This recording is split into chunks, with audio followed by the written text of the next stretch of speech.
My dear brothers and sisters, we were having the Bible study on the book of Acts of the Apostles, and we have reached to the chapter 23rd of the Acts of the Apostles. Let us read the chapter 23rd. Now, St. Paul is in the custody of the Roman tribunal. The Roman commander has him under custody, and now when he came to know that he is a Roman citizen, Roman tribune got scared, and now he is released, and he was asked to come to the Sanhedrin, the council of the elders, and he wanted him to speak to the council of elders and stand plea for his position. And if the council of Sanhedrin finds any mistake, any crime in him, then he will be punished. So the tribune wanted to bring him to the council, and now St. Paul is brought to the council, and he's standing in front of the council and is speaking to them. Let us read Acts of the Apostles chapter 23 verse 1. While Paul was looking intently at the council, he was looking intently at the council, and he said, "Brothers, up to this day I have lived my life with a clear conscience before God." First of all, he addressed in a different way. He made them equal to himself. Because normally when you appear in front of a council, you address them, your honor, your ruler, the rulers of the Jewish faith. So they have to address in a respectful, more honorable way. But here St. Paul is addressing them brothers, because once upon a time he himself was one of them, and therefore he still considered that equality with them, and he said, "Brothers, up to this day I have lived my life with a clear conscience before God." And verse 2, then the high priest Ananias ordered those standing near him to strike him on the mouth. Because why did he want to strike him? Because St. Paul, he is standing as a criminal. According to them, he is standing there as a criminal. But St. Paul says, "I'm clear. My conscience is clear. I am clear in front of God," which irritated the high priest. And this high priest, Ananias, was a new high priest. When St. Paul was one of the Sanhedrin member, that is around more than 20 years, around 20, 25, 27 years before this incident, it was another high priest. Now, meanwhile, the members are all changed, and now new high priest has come. Ananias was the new high priest. And then this high priest was a very hot-tempered man and gluttonous, and he was a greedy man. He's very notorious among the people, and everybody had this negative impression about this Ananias. Later, Josephus Eusebius has written down many things about him. So let's read verse 3. At this Paul said to him, when the high priest told those who are standing next to Paul, high priest said, "Strike on his mouth," because he is justifying himself. He is supposed to be a criminal, and he is standing as a criminal. Now he says his clear conscience is clear, so strike him. So this is what high priest said. But before somebody come to strike him, St. Paul said, "God will strike you." He was so angry with the high priest, and St. Paul suddenly said, "God will strike you, you whitewashed wall. Are you sitting there to judge me according to the law? And yet in violation of the law, you order me to be struck." Why did St. Paul say? There are so many things involved in this sentence. First of all, the Jewish people, according to the Bible, it is written, nobody is allowed to strike anybody. We read Deuteronomy 25 verse 1 and 2.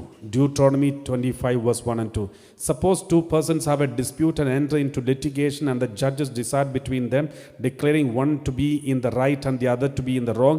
And if the one in the wrong deserves to be flogged, the judge shall make that person lie down and be beaten in his presence with the number of lashes proportionate to the offense. So only the one who is found guilty should be beaten. Before found guilty, nobody is supposed to be beaten. Only once the trial is over and one is guilty of the offense, And according to the proportion of the offense, that person should be punished by beating.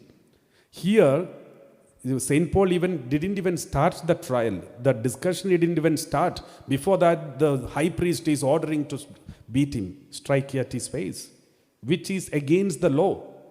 That is why St. Paul says like this, you are sitting there to judge me according to the law, and yet in violation of the law, you order me to be struck. So St. Paul himself knows the whole law because he was a Pharisee. He was one of the members of the Sanhedrin. So he rebuked the high priest. And he said, God will strike you. In fact, it was a prophecy. Because later in the book of Josephus, it is written, this Ananias was full of greedy and gluttonous, and he did lot of corruption. He was stealing the money of the tithe of the people, which was supposed to go to the other priest. He did not give it to the other priest. He took it for himself. And then later, all the people were so against him, and the people themselves brutally killed him. He ran away from the temple. And then people chased him, at the end found him and brutally killed him. So that is the history. That is what happened to this Ananias. That is exactly what St. Paul said, God will strike you. And you whitewashed the wall. Why whitewashed the wall? Because those days, the Jewish people are not allowed to touch the dead bodies. Anything that is connected to dead body, they are not allowed to touch. So they normally used to, around the cemetery, they used to have a wall and which was whitewashed, and inside the tomb. So every tomb is from outside, there is a wall whitewashed. So that is why Jesus himself was said, you are whitewashed tombs. And here St. Paul says, you whitewashed wall.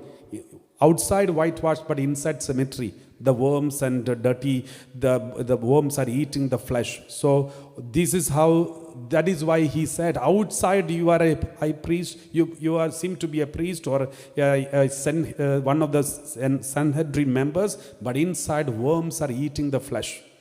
And you are a whitewashed wall. So this is exactly the whole conclusion of this sentence. And then verse 4, we read, those standing nearby said, do you dare to insult God's high priest? Because he was speaking against the high priest. No one dared to speak against the high priest in those days. And now St. Paul is rebuking his high priest and saying, God will punish you. And then the people who were standing nearby said, do you dare to insult God's high priest? Then verse 5. Then Paul recognized his mistake. And he suddenly begged for forgiveness and said, oh, I did not realize, brothers, that he was high priest. Because it is written in the word of God, you shall not speak evil of a leader of your people. The Bible says, don't ever speak anything evil of your leader of your people. But unfortunately, without realizing it, I spoke against the high priest. I'm sorry. Immediately he repented. He begged for forgiveness. He said, I did not realize. Why? How come you did not realize? Because there are some people saying, some spiritual fathers, some Bible scholars say, because St. Paul had problem with his eyesight.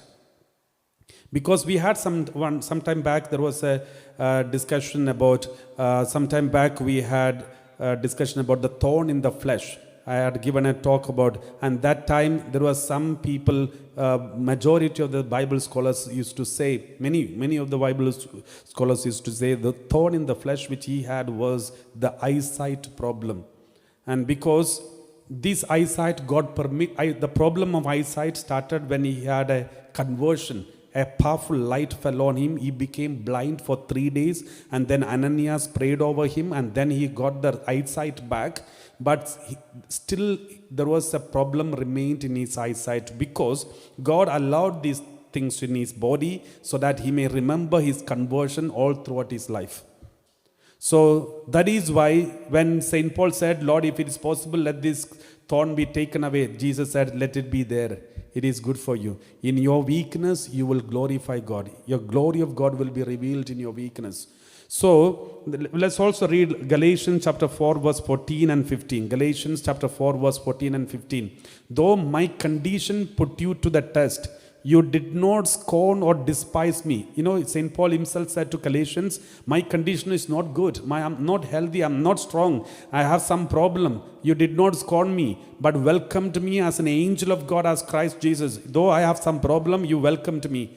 And what has become of the goodwill of you felt? For I testify that had it been possible, you would have torn out your eyes and given them to me. So St. Paul is telling Galatians, if it was possible, you would have given me your eyes. That means he has his problem with his eyes. And because of this problem, knowing his problem, if it was possible, you would have given your eyes. That means St. Paul is speaking about his eye problem and his condition he was talking about. And then he said, out of love, you would have given your eyes for me. So he was appreciating them. So that means he had some serious problem with the eyesight. That is why most of his letters are verbally announced and somebody else has written down.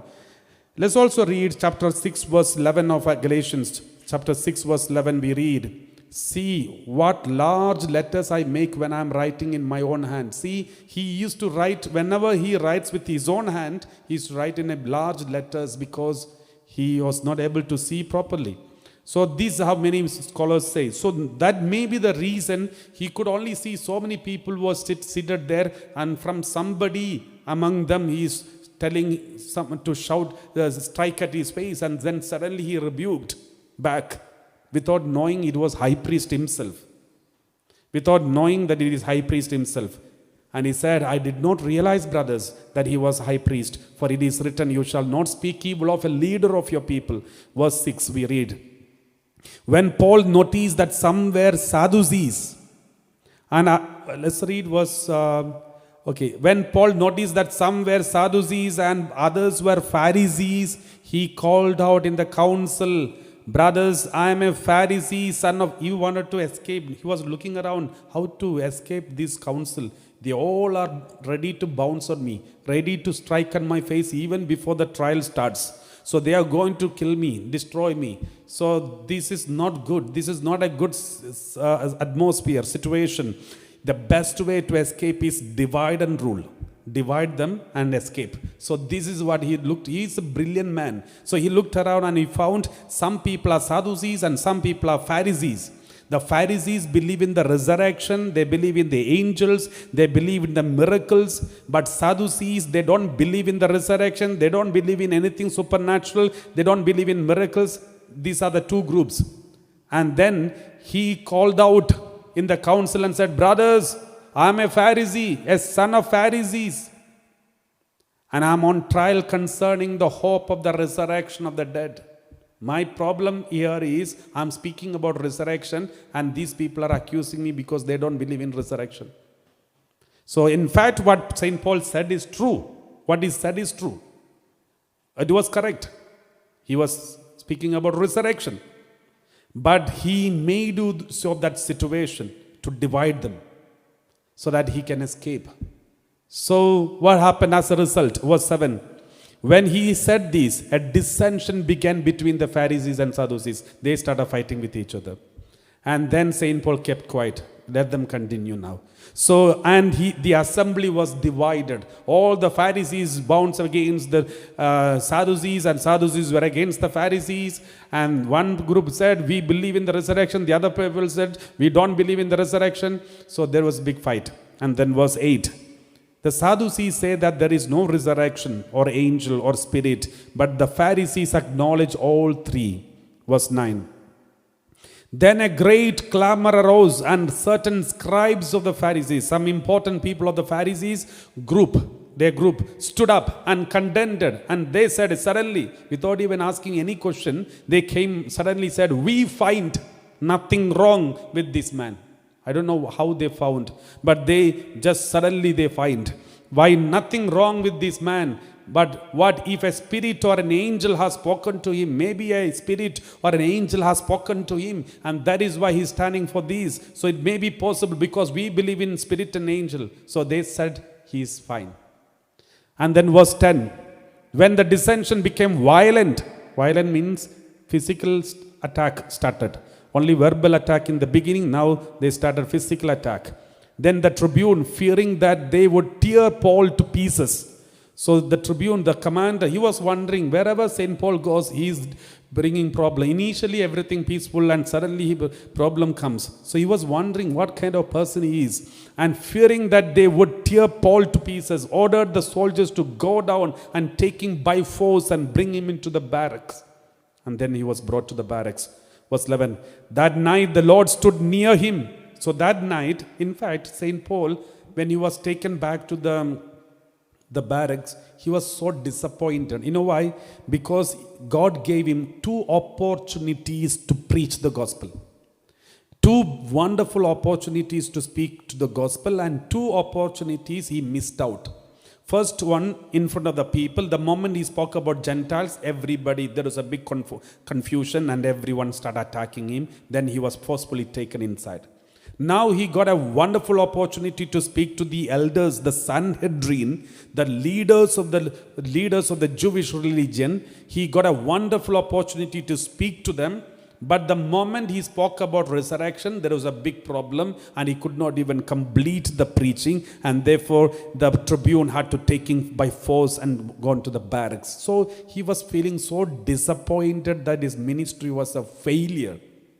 He could not perform well. He could not bring result. There was no result. Instead, only commotion and confusion. So he was so disappointed, because we read like this in the Acts of the Apostles chapter 24 verse 20. Later, the next chapter, we read like this. Or let these men here tell what crime they had found when I stood before the council. Verse 21. Unless it was this one sentence that I called out while standing before them, it is about the resurrection of the dead that I am on the trial before you today. So St. Paul himself is saying that it was the only one mistake I did, because I tried to divide the people and divide the group and said resurrection is the reason I am here. So that's the only thing that you can accuse. That is the only thing my conscience also says. So he was feeling bad that he should not have done these. So he should have continued preaching. He should have spoken the whole preaching, and then he could have said this. So he missed that opportunity to preach the gospel. And let's come back to that is why he was so disappointed in the prison, and he was worrying. He was having a big crisis in his life. And that is when Jesus himself stood near him, stood by. Jesus was standing nearby to him and said, keep up your courage. So what does it mean? Keep up your courage means his courage was going down. Otherwise, why should he say that? His courage was going down. He was disappointed. He was frustrated. And then Jesus standing. So it's not Jesus appeared to him. It is written that night the Lord stood near him. That means it's not only in that night, every night God is standing near him. Because Jesus himself had said, I think in Gospel of Matthew chapter 28 verse 20 or something, it is written, I am with you always to the end of the age. I am always with you, always to the end of the age. So whenever St. Paul was in the prison, when he was beaten, when he was lonely, when he was in the ship, when he was walking alone, Jesus was standing near to him. Especially when he was broken and he was tired, he was seen, physical eyes in front of with his physical eye he could see. My dear brothers and sisters, God's promise is true. He says, I will be with you forever. He is really with you. He is standing near to you. He is standing by you. And Jesus stood by him and said, keep up your courage. Don't lose heart. Don't lose heart. For just as you have testified for me in Jerusalem, so you must bear witness also in Rome. So what does it mean? Why did Jesus come this moment? Why did Jesus appear? I mean, he just made him to see him, and Jesus said, first thing, keep up your courage. That means he was going down. He was feeling hopeless, helpless. He knew he is going to be killed soon. His time is going to up, and he knew this is persecution. He is going to die soon. So St. Paul was in a disappointment situation, discouragement situation, and he was also discouraged because he could not preach the gospel. He could not testify the message of Christ in front of the Sanhedrin. So he was disappointed. Now, Jesus said, first of all, keep up your courage. Second, for just as you have testified for me in Jerusalem. So now Jesus says, yes, man, you have testified for me in Jerusalem. Don't get discouraged. What you did, that is enough for me. Jesus was telling him, you testified. You are thinking that you have not done your work enough. You are worried about the result. Result is my responsibility. Preaching is your responsibility. You have done your work well. You don't worry about the result. My dear brothers and sisters, he said, just as you have testified for me in Jerusalem, you also must testify in Rome. What does it mean? In Jerusalem, nobody will kill you. In Jerusalem, they may go for one trial after another trial, but no one will touch you. You will be alive. You will go to Rome. It was an assurance of protection. Jesus was giving him assurance of protection when St. Paul was almost sure that he is going to be killed in Jerusalem. He knew the end is coming closer. Therefore, he was almost sure he is going to die. But Jesus came and first of all, take courage, gave him courage. Secondly, appreciated his preaching. Though he was not appreciating himself because he could not complete the preaching. But Jesus said, you testified me. Third, you also must testify the same way in Rome. That means you will be alive even in Rome. You will continue your preaching in Rome. Then the next day, let's verse 12. In the morning, the Jews joined in a conspiracy and bound themselves by an oath neither to eat or not drink until they had killed Paul.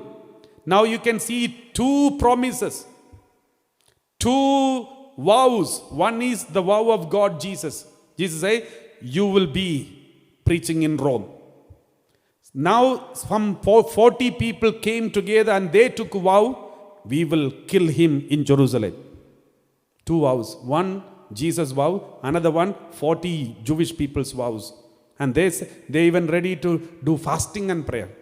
Fasting, and they said, we won't touch the water or drink or eat or anything unless we kill him.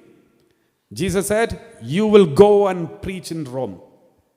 So let's see what happens. Whose vow is powerful? Let's read verse 13. There were more than 40 who joined in this conspiracy, and they decided not to touch water or drink or eat or anything unless they kill St. Paul. There were more than 40 who joined in this conspiracy. Let's read verse 14. They went to the chief priest and elders and said, we have strictly bound ourselves by an oath to taste no food until we have killed Paul. Until we kill him, we are not going to touch the food.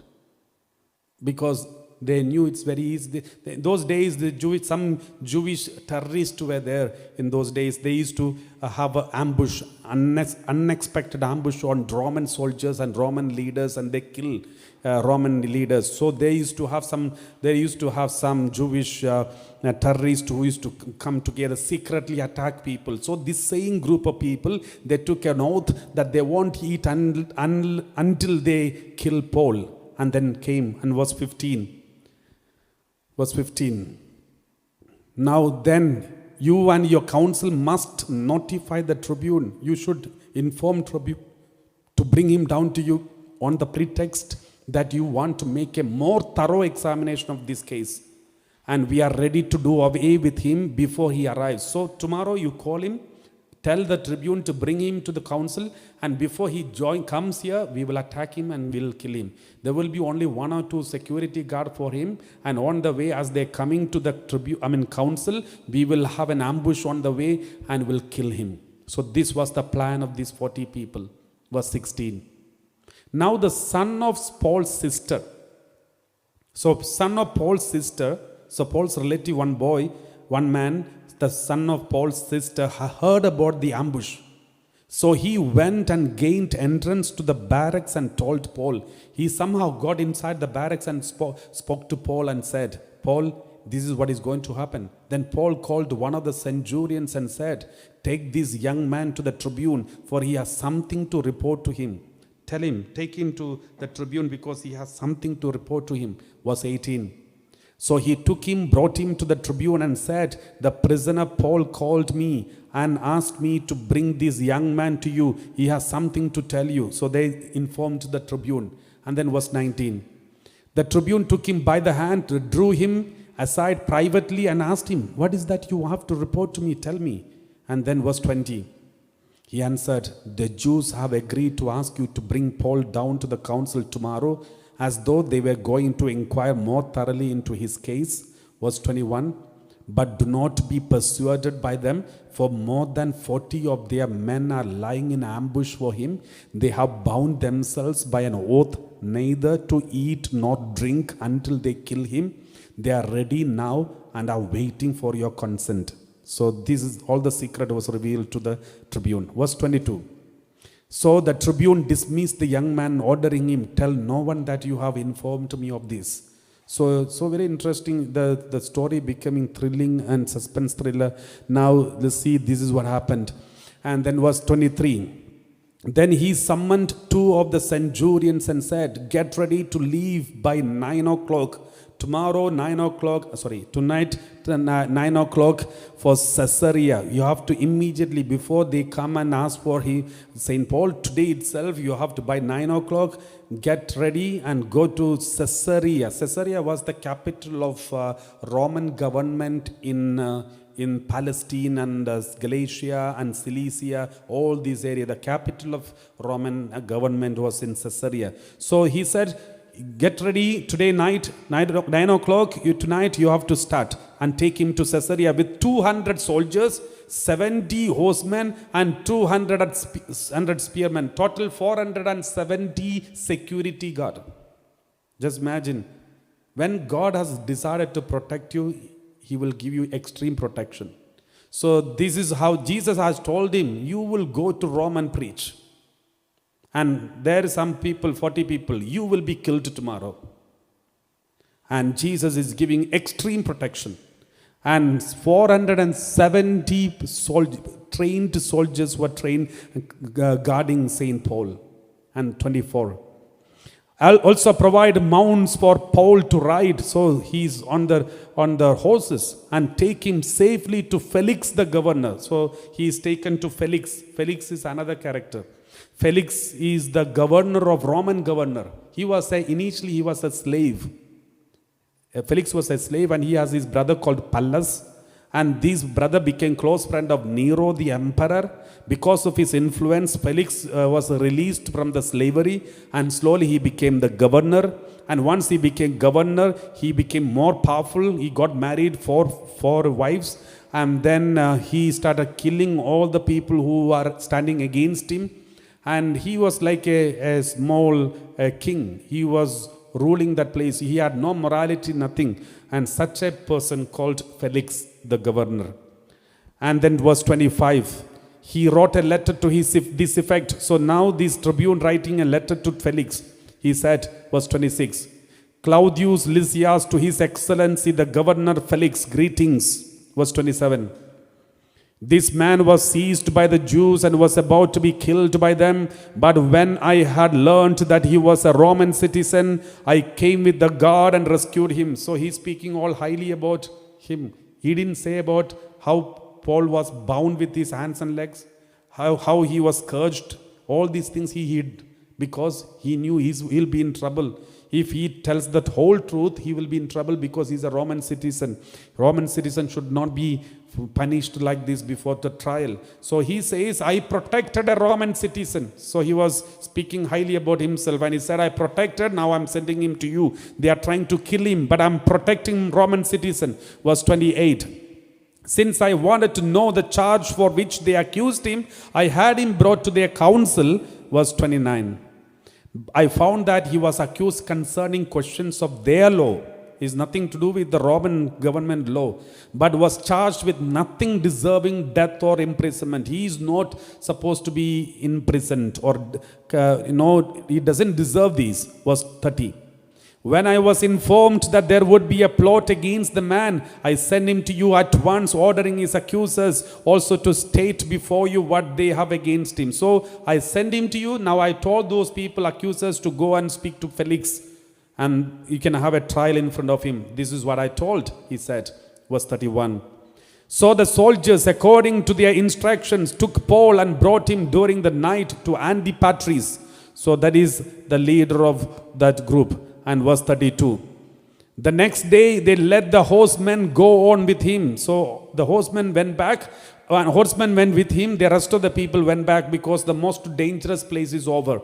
They have crossed that dangerous place because there were the difference. The distance from Jerusalem to Caesarea was around 60 miles. So the most dangerous place was over. So they know he's in protection. So while they returned to the barracks, verse 33. When they came to Caesarea and delivered the letter to the governor, they presented Paul also before him. Verse 34.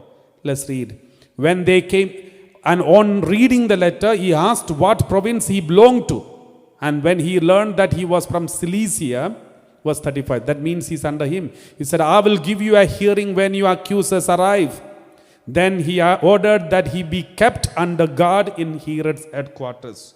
So he said, I will speak to you when your accusers arrive. They are on the way. Let them come first. When they come, I will listen to you. So now let's also wait. Let them come.